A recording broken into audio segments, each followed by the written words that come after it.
રાનપરા road ગજ્જરના ચોક પાસે આવેલ દાંતિયાવાડી શેરીમાં અસામાજિક તત્વોનો ત્રાસ વધતા સ્થાનિક રહીશો દ્વારા આ મામલે સી ડિવિઝન પોલીસ મથકમાં ફરિયાદ નોંધાવાઈ હતી।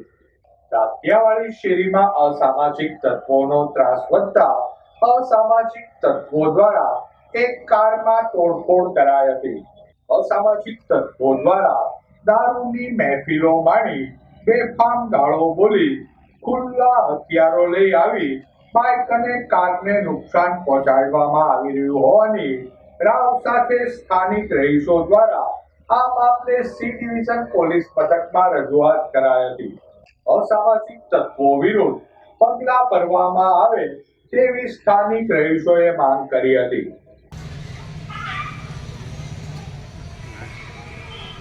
અહીંયા ગુંડા લોકોનો આવારા તત્વોનો ત્રાસ છે। ખુલ્લી તલવારો ધોકા લઈને નીકળે છે। પરમ દિવસે ગાડીના કાચ તોડી નાખ્યા। બેનો દીકરીઓનો ત્રાસ આપે છે। ખુલ્લી તલવાર બધા હથિયારો લઈને નીકળે છે।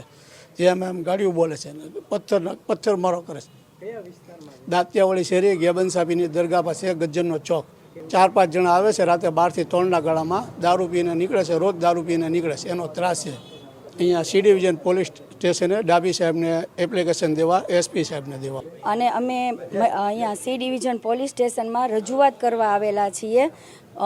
આપણે દિવાનપરા રોડ ગજ્જરનો ચોક દાંતિયાવાડી શેરીમાં આવારા તત્વોનો ખૂબ ત્રાસ છે। દારૂ પીને જેમ તેમ ફાવે એમ ગાળો બોલે છે।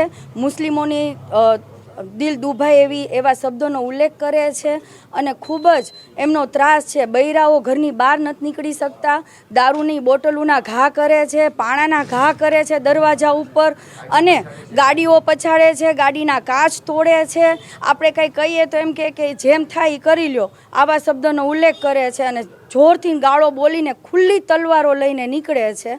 એટલે અમને ત્યાંનો એટલો ત્રાસ થઈ ગયો છે એ લોકોનો કે અમારે અંતે તે કંટાળીને અહીંયા સી ડિવિઝન પોલીસ સ્ટેશને એમની ઉપર કાર્યવાહી થાય એની અરજી દેવા માટે અમે અહીં ત્યાંના રહીશો તમામ દાંતિયાવાડી શેરીના તમામ રહીશો રજૂઆત કરવા માટે આવેલા છીએ ડાભી સાહેબને।